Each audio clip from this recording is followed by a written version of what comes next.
The world was a tapestry of sin, woven with threads of depravity. Zeus, king of the gods, looked down in disgust, his anger a tempest in his breast.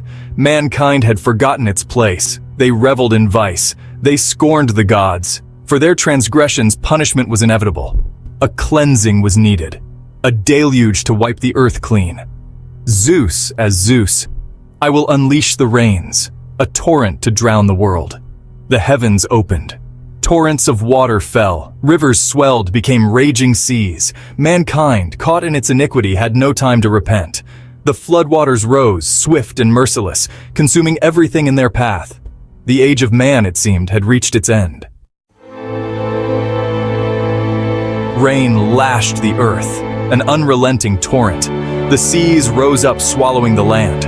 Villages vanished beneath the waves. Cities became reefs in a watery abyss. The cries of the drowning reached even the ears of the gods. But Zeus remained unmoved. Justice, once demanded, would be served. Animals, wild with fear, swam desperately, seeking refuge that didn't exist. Birds wheeled in the sky, their nests gone. The world had become a swirling vortex of destruction. The air, heavy with the stench of death, a chilling testament to Zeus's wrath.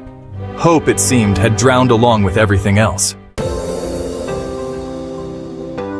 Deucalion, son of Prometheus, was a just man. He and his wife Pyrrha lived a life of piety. They honored the gods. They remained untouched by the wickedness of mankind. Prometheus, as Prometheus. Deucalion, my son, I foresee a deluge. You must build an ark, a vessel of salvation. Deucalion, heeding his father's words, constructed the ark, strong and sturdy. He provisioned it well. Deucalion, as Deucalion. Pyrrha, we must be ready. The rains will come soon. When the rains came, he and Pyrrha were ready. They entered the ark, sealed the hatch against the storm. As the world outside was consumed, they rode the waves, a tiny speck of life in an ocean of death. Days turned into nights.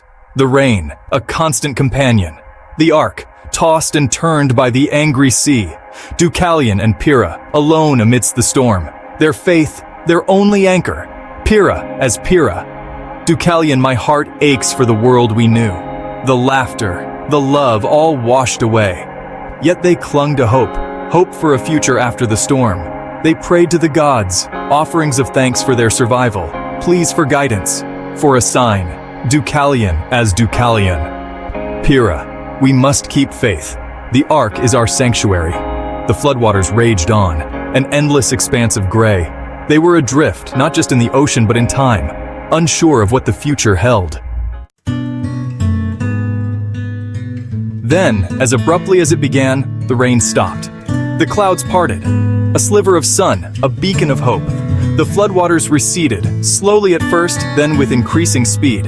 The ark, no longer tossed about, drifted with the current. Finally, it came to rest on a mountaintop. Mount Parnassus, sacred to the gods. They were home of a sort. We made it, Pyrrha, we're safe. Deucalion and Pyrrha disembarked. Their feet touched solid ground. The world, washed clean, lay before them. Silent, empty, a blank slate. They were alone, the last remnants of humanity. It's just us now, Deucalion. What do we do? A daunting responsibility settled upon their shoulders. To rebuild, to repopulate. They offered sacrifices to Zeus, a token of gratitude for their survival, a plea for guidance in this new world. Silence met their prayers. The air was thick with anticipation, yet no divine response came. The gods seemed distant, unseen. Days turned into weeks. The couple's hope began to wane, their faith tested by the unyielding quiet. The silence of the world, deafening. It was as if the very essence of life had been drained away, leaving them in a void. Pyrrha, do you think the gods have abandoned us? The question hung in the air, heavy with doubt and fear. I don't know, Deucalion, but we must have faith. Faith is all we have left in these uncertain times. Then Hermes, messenger of the gods, appeared before them. His sandals winged, his face serious. The air crackled with his divine presence. Zeus has heard your prayers. He offers you a gift, a chance to repopulate the world. The words were both a blessing and a burden. Hope surged within them, but Hermes wasn't finished. His next words sent a chill down their spines. The gravity of the task ahead was immense. You must gather stones and cast them over your shoulders. The command was simple, yet enigmatic. The instruction was cryptic, confusing. They pondered its meaning, trying to decipher the god's will. Stones? What could that mean? The question echoed in their minds, filling them with uncertainty. We have to trust the gods, Deucalion. It's our only hope. Trust in the divine plan, no matter how obscure. With a mix of hope and uncertainty, they steeled themselves for the task. The future was unclear, but their resolve was firm. They prepared to follow Hermes' mysterious command. The path ahead was shrouded in mystery, but they were determined to see it through. Section 7, the Oracle's Enigma. Deucalion and Pyrrha were bewildered. Stones? How could stones repopulate the world? They sought clarification. Hermes, however, was gone, vanished. Desperate, they journeyed to a nearby oracle, a place of ancient power untouched by the flood. They asked for guidance, for an explanation of Zeus's strange command. The oracle, shrouded in mist, spoke, her voice a low whisper that resonated with power. The stones are the bones of your mother. Her words were enigmatic, disturbing. Deucalion and Pyrrha left the oracle more confused than before. The bones of our mother? What did it mean? They were adrift again, lost in a sea of uncertainty. Section 8.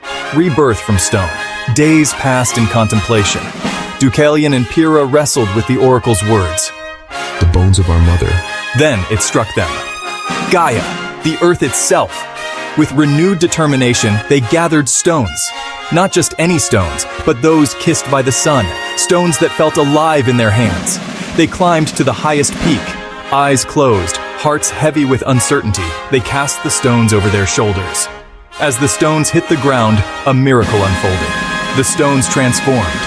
From the stones that Deucalion cast, sprang men, strong and tall. From Pyrrha's stones, women emerged. Graceful and fair, the prophecy was fulfilled.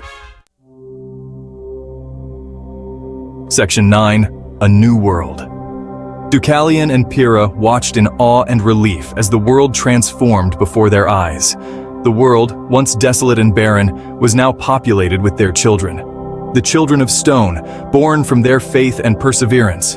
A new race, untainted by the sins of the past, emerged to build a better future. They taught their progeny the ways of the world, sharing wisdom and knowledge, instilled in them respect for the gods, the divine beings who had given them this second chance. Gratitude for their second chance at life was deeply rooted in their hearts. The world teemed with new life. Hope bloomed anew. Villages sprang up, followed by bustling cities. The time after the flood became a golden age, a period of renewal and growth, an era of peace and prosperity, where harmony reigned supreme. Humanity, reborn, had learned its lesson, striving to avoid the mistakes of the past. But the past casts a long shadow, a reminder of what once was.